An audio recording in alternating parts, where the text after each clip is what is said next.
Welcome to the CE series, where I sit down with the experts who walk me through some of their areas of responsibility. Today, I'm having a discussion with none other than Francois Stols, who has been with the company for such a long time. He's a legend. Thank you. You are Mteto. a legend, right? Thank you, Mteto. If you can say so yourself. Francois, how long have you been with us? Sure. Most of my working career was probably about 40 years with a couple of sabbaticals in between. Okay, Yeah. okay, yeah. And your last, before this one, your last role, what was your last role? It was to head up the multimedia division within Altron. I think I've always been involved in the technology side of business, and I think the multimedia technology went through its growth curve and eventually into its sunset. Yeah, you managed that sunset very, very well. It was at a difficult time for that business, but you provided a great leadership. So I just want to thank you for that. Thank you. You then decided to become a CTO of one of our key areas of focus, which is Netstar. Correct. And what attracted you to that role? Mteto, I think, as I said, I've always been passionate about technology, and I think the sort of new wave, the sort of fourth industrial revolution, is all about AI and data and technology. And I think Netstar is a company that has been walking the talk for the last 25 years. I think everybody's been talking about IoT, but Netstar has been doing IoT for 25 years. So. I mean, we've got tracker, we've got mixed telematics, we've got car track. Why should we be excited about Netstar? I mean, what are you guys offering different? Yeah, so I think it's not only about the past, Mteto. I think the past of Netstar, like most vehicle tracking companies in South Africa, started with stolen vehicle recovery, and it was a very simple business case. Find stolen vehicles, track stolen vehicles, find stolen vehicles. But I think the technology has moved on. I think we're now providing fleet solutions for large mega fleets. We are moving from historical data to predictive data. People don't want to know if their truck has been stolen. They want to know if their truck is going to be stolen. We need to be able to predict that the truck is driving into a dangerous situation. So it's very exciting for me. Talking about fleet, I understand Patco is one of our customers. Correct. Correct. And I think what is it that we do for them? So again, Patco is one of those customers where we're bringing all these different technologies that you hear about together. What are some of those technologies? So I think you've been hearing a lot about artificial intelligence, so for example. Yes. So we have various cameras on each bus. So each Patco bus has got a camera that looks forward, one that looks at the driver, one that looks at the passengers. But to analyze that amount of data for human beings would be impossible. So these things we put through our AI or artificial intelligence engine, and then we can see whether the driver's got both his hands on the steering wheel, whether he's talking on his cell phone, whether he's cheating when he sells tickets. We can count the people that gets on the bus. So that's just one example of what we're doing there. That's great. I also understand that somehow the diesel gets used quicker.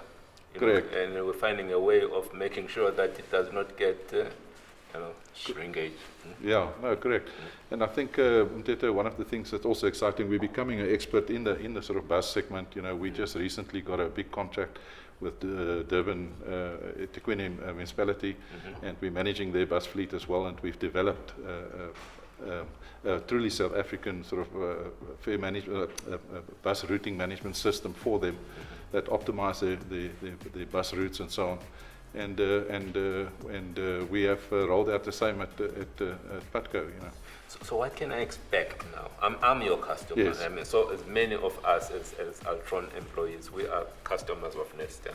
What can we expect in the next 2-3 years from Netstar? Thing that's going to be making us to be, different, unique in this space. Yeah, I think, Mteto, if you look at the sort of consumer side of our business, that's where we now starting to say we need to add value to the consumer as well. I think worldwide, the concept, for example's sake, of usage-based insurance is taking off. Where you're now starting to measure how the person is driving his vehicle, where he's driving his vehicle, and depending on his drive style, you can now tailor his insurance premium based on the way that he drives. So and that provides real value to the customer. That is just one small example of how we. And what are some of the other value-added services you guys are thinking of at this time? Yeah, I think we're also moving into the sort of space of making drivers more productive, especially this morning with all the rain. Everybody's sitting in the traffic for so long. How can you make the drivers and the occupants of the vehicles more productive? And we are starting to engage with vehicle manufacturers to start putting technology in the vehicle that provide broadband connectivity into the vehicle. This means you can now stream data to occupants of the vehicle. They can become more productive in the vehicle, or if the kids on the back seat can Is that what you guys announced with Toyota? Correct. I think that is one of the first big examples of collaboration with the OEM. Why did Toyota come to us? I mean, they are this global player. Japan is one of the leading companies globally, coming to us, a relatively small company in South Africa. Yeah, I think, Mteto, first of all, I think within the South African context, we are definitely leaders in that space. We have done significant projects with other OEMs. Jaguar Land Rover has been fitting our units in their vehicles for quite some time, but not with the broadband connectivity. But I think South Africans generally is known worldwide as people that can drive technology forward, that's innovators, and I think we're very excited about the Toyota project in that it is a project that was actually approved by Japan. I think it's not just a South African project. We had to submit our samples to Japan for approval, so we're very excited about the project. Yeah. So there are within Netstar some plans to expand geographically beyond South Africa. 100%. I think that's happening already. I think, first of all, again, I'm just going to use the Toyota example once more, but I think wherever Toyota is, we can go. So we've already recently signed up Toyota in Malaysia. We're starting to fit in Malaysia now. We're fitting about 1,500 vehicles a month in Malaysia. Wow. And we are starting to talk to the Toyota plants in Thailand, and we're also in discussion with the Toyota franchises in Australia. So, but I think that's just an example. But as a company, we've established ourselves quite firmly in Australia already. We operate offices all over Australia, our main office being in Sydney. And, again, you have to choose your niches where you want to be strong. Yes. I think in Australia, one of the niches where we really dominate is in the municipal space. And I think we can bring that knowledge back into South Africa and the technology back into South Africa and apply it locally as well. And the UK as well. I think that is definitely a target market for us. I think watch your space. Okay.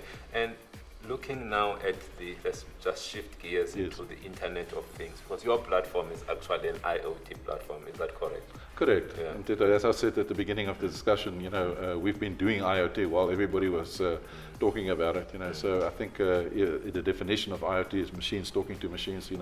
We've had cars talking to us all the time. I think what is different is that technology has now reached a point where computing power and storage, the economy of scale of storage and so on is of such a nature that we can store and process a lot more data.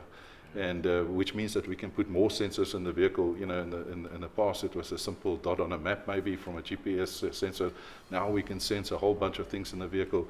Our unit in the vehicle, both commercial and consumer vehicles, can talk to IoT sensors elsewhere in the vehicle. We can measure temperatures, of the cargo. We can measure doors opening and so on. And all of this data we can aggregate into a data platform at on the back end.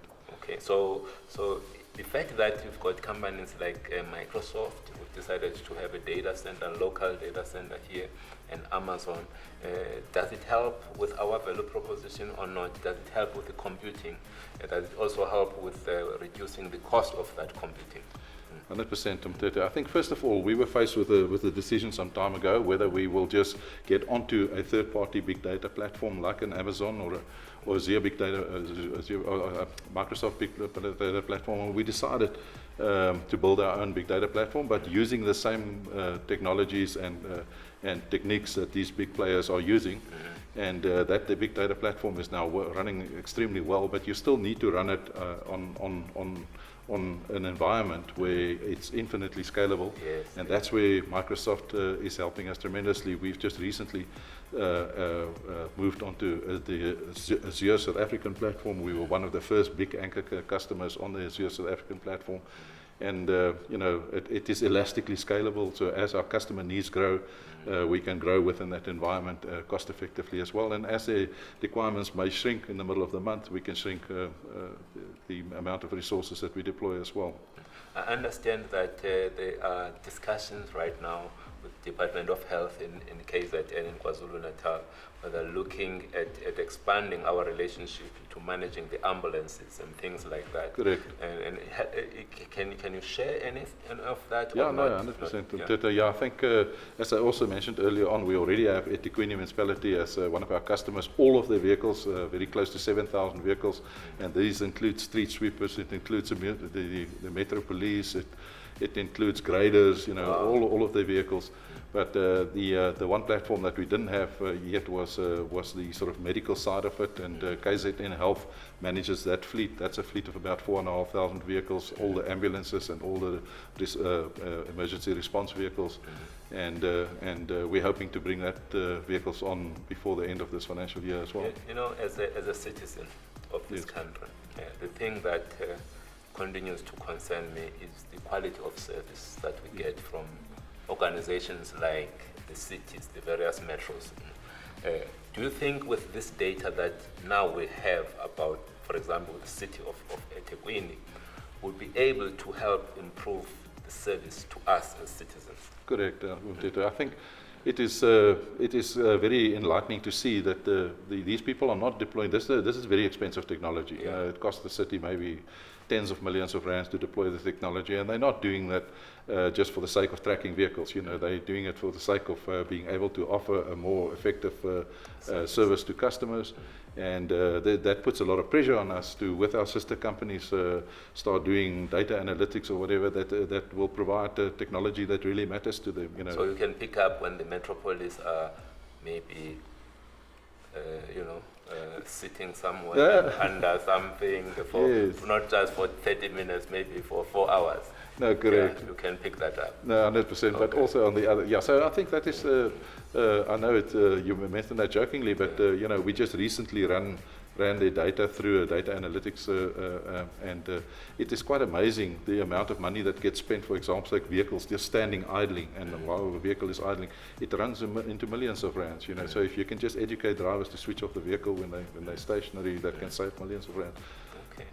So, any final message to our employees about IoT, about Netstar, about our company?